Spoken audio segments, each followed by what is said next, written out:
আজ আমাকে কথা বলতেই হবে ইনশাআল্লাহ, কারণ আগামীতে আবার আপনাদের সাথে দেখা হবে কিনা আমি জানি না।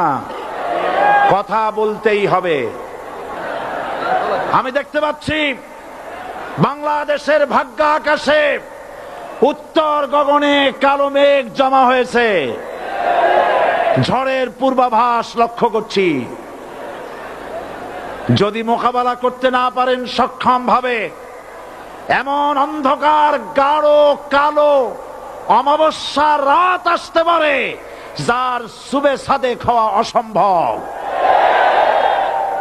সুতরাং আপনারা কি কাপুরুষের মতো কাফের মুশরিকদের গোলামি করে মরতে চান? বিড়ালের মতো 500 বছর বেঁচে থাকার কোনো লাভ নাই। সিংহের মতো 1 ঘন্টা বাঁচতে চাই। আমাদেরকে বলা হয় সাম্প্রদায়িক উস্কানিমূলক কথা নাকি আমি বলি। পত্রপত্রিকা দিছে না তারা? সাম্প্রদায়িক উস্কানি কথা, সাম্প্রদায়িক উস্কানিমূলক কথা বলি। সেই জন্যই বোধহয় শত শত মুসলিম আমাদের কাছে এসে মুসলমান হয়। মানুষে আর বোকা বানানো যাবে না। যাবে কি? আর বোকা বানানো যাবে? তারপর বলছে কি, এরপরে বলছে আমাকে বলছে রাজাকার।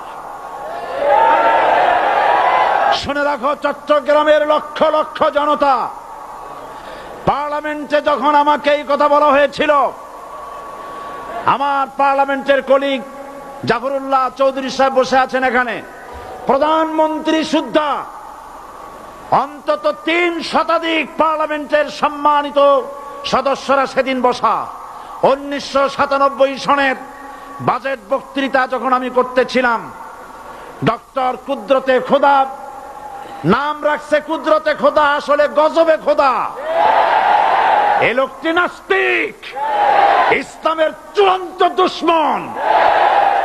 তার প্রণীত শিক্ষা ব্যবস্থার যখন সমালোচনা করছিলাম, ট্রেজারি বেঞ্চ থেকে আমাকে বলা হলো রাজাকার।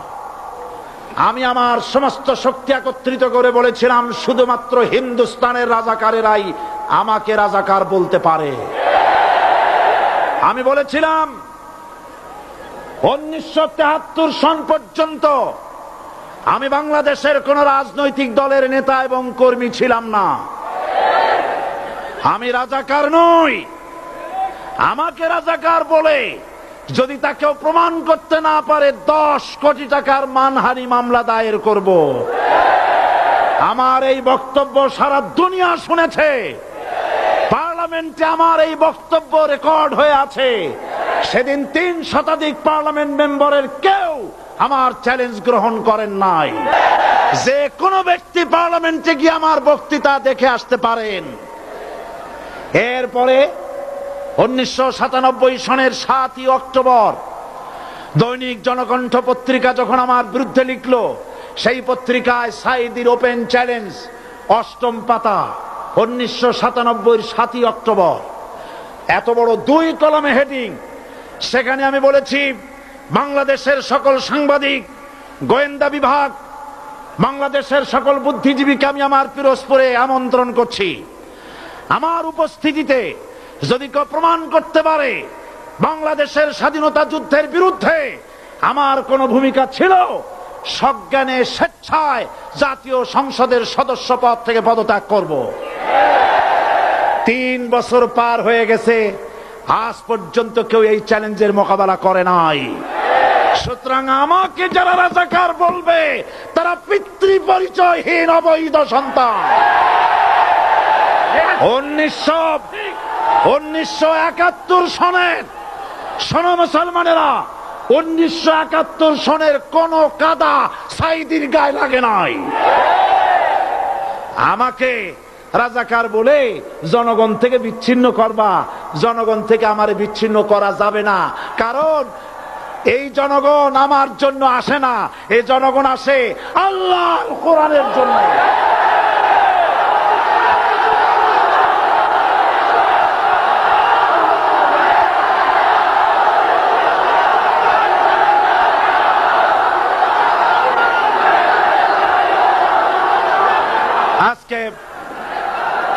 ইসলামের কথা বলে, যারা ইসলামের কথা বলে তারাই রাজাকার, তারাই মৌলবাদী। মৌলবাদী বললে আমরা অসন্তুষ্ট হই না, কারণ মৌলবাদী শব্দটা আসছে মূল থেকে। মৌল শব্দ এসেছে মূল থেকে। মূলবাদী তার মানে যারা মূলে আছে। মূল হলো কোরআন, মূল হলো হাদিস, মূল হলেন আল্লাহ, মূল হলেন আল্লাহ রসুল। আমরা আছি মূলে। এখন বলেন তো মূলের শক্তি বেশি না আগার শক্তি বেশি? আমাদের যারা মৌলবাদী বলে ওরা হলো আগাবাদী। মূলে আছে কত কোটি? 12 কোটি। মূলে আছে কত কোটি? আর আমাদের যারা মৌলবাদী বলে ওই থাকো গাছের আগায়, আমরা মূলে।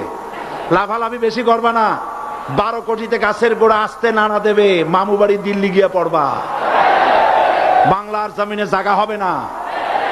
এ কথা বিশ্বাস করো।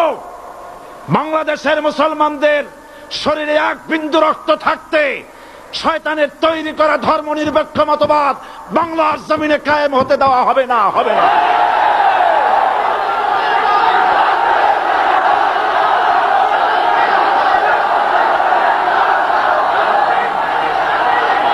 রাসূল করিম সাল্লাল্লাহু আলাইহি ওয়াসাল্লাম কোরআন প্রতিষ্ঠার জন্য আন্দোলন করেছিলেন। আয়াতুল কুরসি আমাদের সে কথাই শিখেছে। আল্লাহ রাব্বুল আলামিন বলেন, আল্লাহু লা ইলাহা ইল্লা হুয়াল হাইয়ুল কাইয়্যুম। প্রাণ খুলে পড়েন, আল্লাহু লা ইলাহা ইল্লা হুয়াল হাইয়ুল কাইয়্যুম। আল্লাহ হচ্ছেন তিনি, যিনি ছাড়া কোনো ইলাহা নাই, আইনদাতা নাই, বিধানদাতা নাই। আমরা মানুষের তৈরি করা আইন মানি না। 12 কোটি মুসলমানের দেশে আইন তৈরি করবে মানুষ, আমরা মানব না। পার্লামেন্টে তৈরি হতে হবে কোরআন দিয়ে, পার্লামেন্টে আইন তৈরি হতে হবে কোরআন দিয়ে।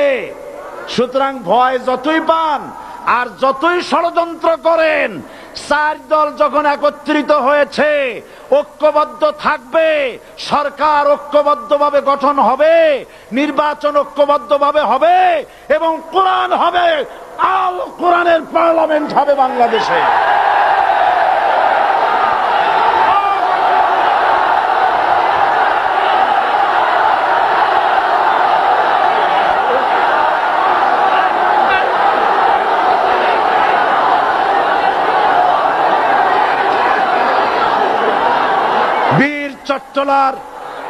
বীর চট্টলার মুসলমানেরা, বীর চট্টলার মুসলমানেরা স্বাধীনতার ঘোষণা এই চট্টগ্রাম থেকে স্বাধীনতার মহান ঘোষক প্রেসিডেন্ট জিয়াউর রহমান সাহেব দিয়েছিলেন।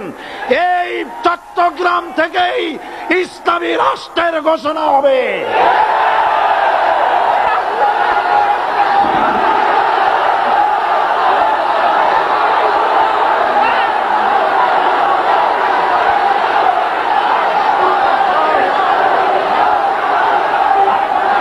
আশাবাদী আপনারা অবশ্যই তা পারবেন। আমি 100% বিশ্বাস করি ইনশাআল্লাহ। কারণ যে ষড়যন্ত্রের মোকাবেলা করে স্থানীয় রাজনৈতিক দলের নেতৃবৃন্দ কোরআনের মাহফিল সিনায় এনেছেন, আমি প্রথম দিনই বলেছি চট্টগ্রাম তাফসিরুল কোরআন মাহফিল কোন রাজনৈতিক দলের প্রতিনিধিত্ব করে না। এটা কোন জামাত শিবিরের একক সম্পদ নয়, এটা চট্টগ্রামের মুসলমানদের কলিজার টুকরা তাফসিরের মাহফিল। সুতরাং এই মাহফিল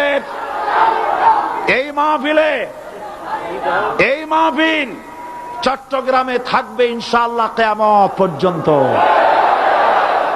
144 ধারা 288 হয়ে গেছে, ষড়যন্ত্র পায় পায় চলে গেছে। আমি ওই সব ছেলেদের বলি, সরকারি দলের ছাত্র হইয়া মুসলমানদের বিপক্ষে যাইও না।